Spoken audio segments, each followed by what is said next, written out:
antara perkara yang besar yang terpaksa tidak boleh tidak pendidikan tinggi untuk hadapi, iaitu revolusi industri 4.0. Pada hari ini saya akan bentangkan tentang projek kajian kami, iaitu tentang revolusi industri dan kesannya terhadap kemanusiaan, khususnya revolusi industri 4.0.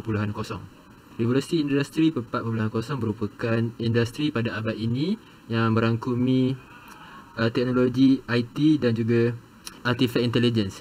Tetapi sebelum itu, saya ingin ceritakan tentang sejarah perkembangan revolusi industri kita. Pada abad ke-18, iaitu sekitar tahun 1704,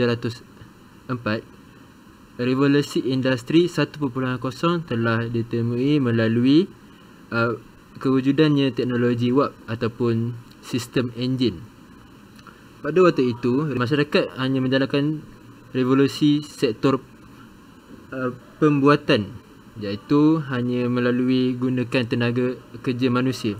Setelah teknologi warp dijumpai, pelbagai semua mesin kilang telah menggunakan teknologi warp ini untuk mengurangkan tenaga kerja manusia dan menyebabkan prosesnya menjadi lebih efisien.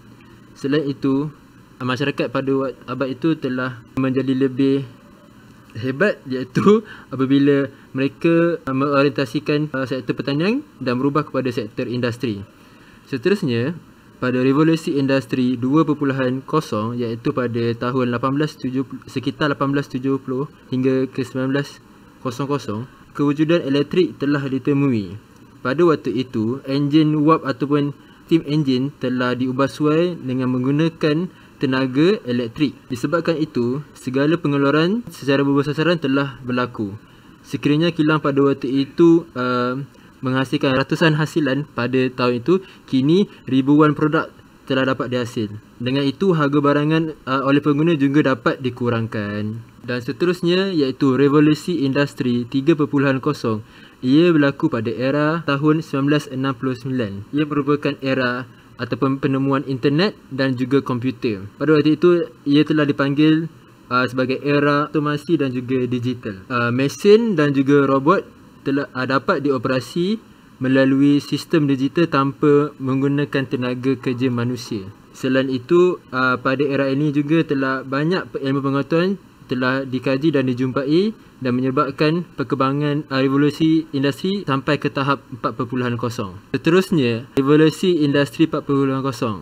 Intronya, revolusi industri 4.0 ini adalah revolusi yang rancak berlaku di seluruh dunia yang memerlukan semua pihak bertindak pantas seiring dengan pembangunan pesat dalam produk berteknologi dan sistem automasi yang lebih pintar. Industri 4.0 adalah istilah yang sering digunakan untuk merujuk kepada proses pembangunan dalam industri pengeluaran dan automasi ke tahap yang lebih pintar dari yang sedia ada dengan teknologi yang lebih sesuai dan fleksibel. Ini bermakna mesin yang akan beroperasi secara bebas atau bekerjasama dengan manusia. Mesin akan beroperasi secara autonomi, iaitu menjadi entiti bebas dan akan mengumpul data dan menganalisa. Industri ini melibatkan Internet of Things atau Internet kebendaan dalam hampir semua aspek kehidupan seharian dan berbeza daripada revolusi industri pertama yang tertumpu kepada penggunaan mesin berkuasa warp, revolusi yang kedua yang menjurus kepada elektrik dan revolusi industri yang ketiga yang lebih kepada penggunaan teknologi maklumat. Industri 4.0 mengubah cara kita bekerja dan hidup. Perubahan ini dipacu oleh 3 domen teknologi utama, iaitu fizikal, digital dan biologikal. Antara faktor-faktor industri 4.0 adalah keupayaan teknologi tanpa memerlukan tenaga manusia secara langsung. Seterusnya, untuk mengatasi masalah kebergantungan sumber tenaga untuk masa hadapan. Selain itu, perkembangan teknologi internet. Dan akhir sekali, meneliti sumber maklumat. Industri 4.0 ini mempunyai 9 teras utama, iaitu robotik autonomi, teknologi awan, industri teknologi perhati, integrasi sistem, simulasi, security cyber, pembuatan aditif, realiti maya dan analisis data besar. Antara kesan-kesan baik yang ada pada industri 4.0 adalah memaksimalkan proses pembuatan, terutamanya di kilang dengan bantuan mesin automatik. Selain itu, penambahbaikan dalam bidang perubatan yang sedikit sebanyak telah menggunakan mesin robotik dalam melakukan pembedahan. Seterusnya, capaian komunikasi menjadi lebih mudah seperti Facebook, WhatsApp, Telegram dan media sosial yang lain. Urusan pengangkutan yang semakin mudah seperti Grab, Foodpanda dan lain-lain, memudahkan urusan pemasaran secara online untuk perniagaan besar maupun kecil-kecilan seperti Shopee, Lazada dan sebagainya. Ia juga membantu pertumbuhan ekonomi ke arah digital. Jika ada kesan baik, mestilah ada kesan buruk. Antara kesan buruk yang ada pada industri 4.0 ini adalah penukaran 70% tenaga manusia kepada tenaga robotik dan mesin. Masalah pengangguran yang meningkat. Peningkatan jenayah cyber seperti skamer dan pencuri data juga meningkat. Penggunaan gadget yang berlebihan terutamanya kepada golongan muda adalah tidak bagus ya. Seterusnya, penggunaan teknologi di tempat kerja menelan kos yang banyak. Akhir sekali, proses kerja menjadi lambat dan banyak kerja terbengkalai.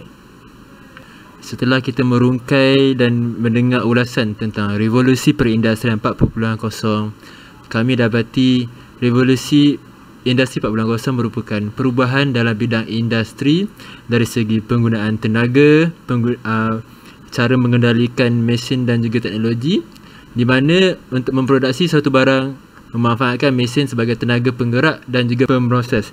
Nah, kita tahu revolusi perindustrian 4.0 merangkumi artificial intelligence, data analisis dan juga information technology yang sedikit telah banyak membantu bidang industri kita untuk menghasilkan sesuatu yang lebih efisien dan juga lebih cepat. Selain itu, perkembangan dalam Internet of Things juga merupakan konsep di mana suatu alat fizik atau mesin yang bersambung dengan jaringan internet. Seperti yang saya sebut tadi, kita merangkumi data analisis iaitu akan mengumpul segala data yang ada dan akan membuat ramalan pada satu masa akan datang. Dengan adanya teknologi canggih ini, kita dapat meningkatkan keberkesanan dan produktiviti.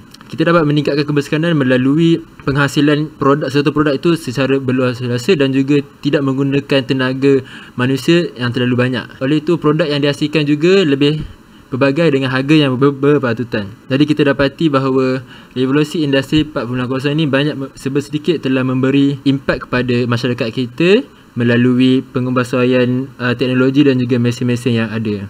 Oleh itu, saya akhiri pembentangan proposal kami ataupun projek kami mengenai revolusi perindustrian 4.0. Oleh itu, sekian, terima kasih.